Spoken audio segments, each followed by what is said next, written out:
Hello, my name is Mika, and I am from Honey Tea Hive. Honey Tea Hive is a British tea party catering company, and what we specialize in is high-end tea parties and to-go boxes for celebrations and gatherings. I'm here with the Salt Lake County Library for Welcoming Week, and I would like to welcome you all to come to my home together with tea. So, tea in Utah has just been starting to boom. Utah has kind of a fresh face to it, and they are now just starting to pop up a lot of tea cafes. And these cafes, they have their own line of loose leaf teas.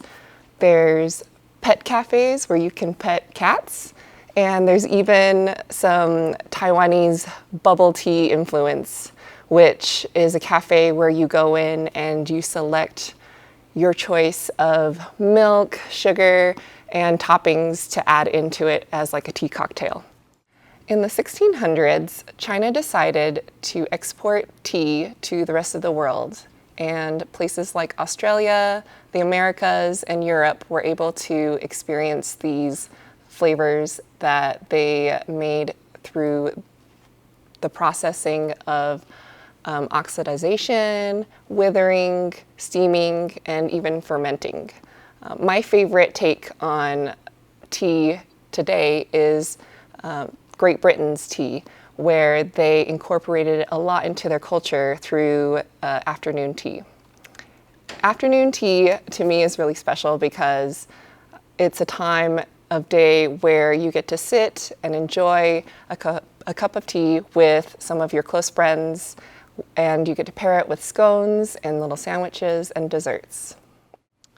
Today, tea is the second most popular drink in the world, second only to water.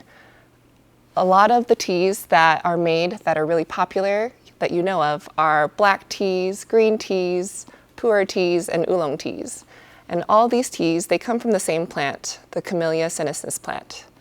These teas are mostly caffeinated. They all have very similar properties, but they taste completely different just depending on how you process them. There's a difference between something called tisanes and teas. Tisanes are otherwise known as herbal teas or water infusions. These are pretty much anything that you steep in water that isn't the Camellia sinensis plant. So these can be anything upwards of fruit or spices, herbs, even flowers.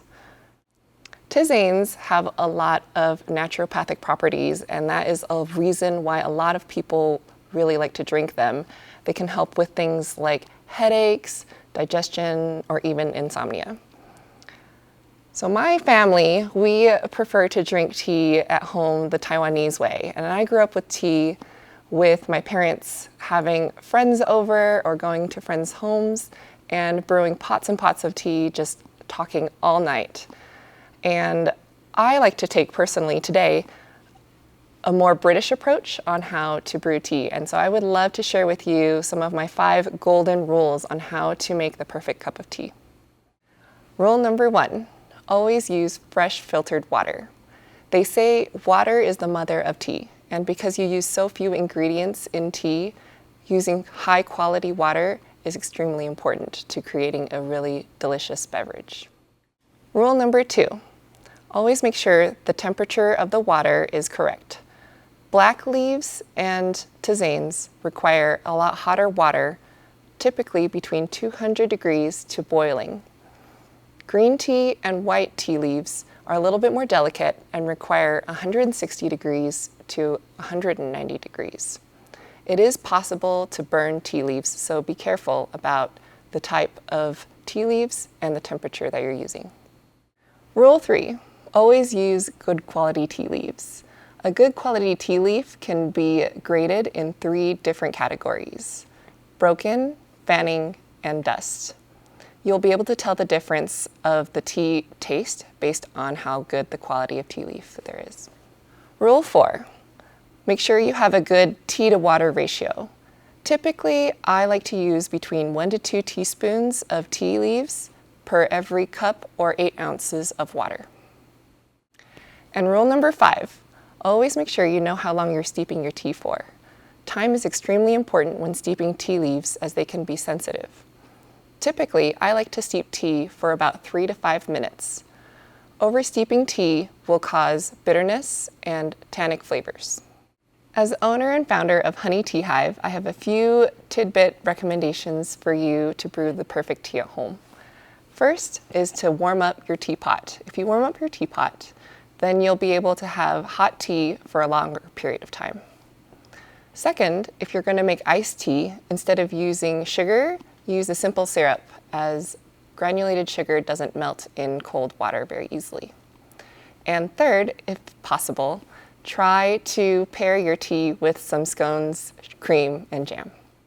If you like your tea sweetened, you can use sugar, or we have these sugar crystals that you can use as stir sticks to melt into your tea. A lot of people also really enjoy milk in their teas, and both are very popular. Typically in American and European culture, we use a larger glass that is at least 8 ounces. But in a lot of Asian cultures, it is really popular to use a smaller glass. And the smaller glasses are fun because when you're sitting and conversing with friends, you get to finish your tea and have an interaction with them by sharing and pouring tea. Thank you so much for joining me in talking about tea and how tea was a tradition in my home. I hope that it helps you incorporate some new traditions and memories into yours. Cheers to this tea-rific drink.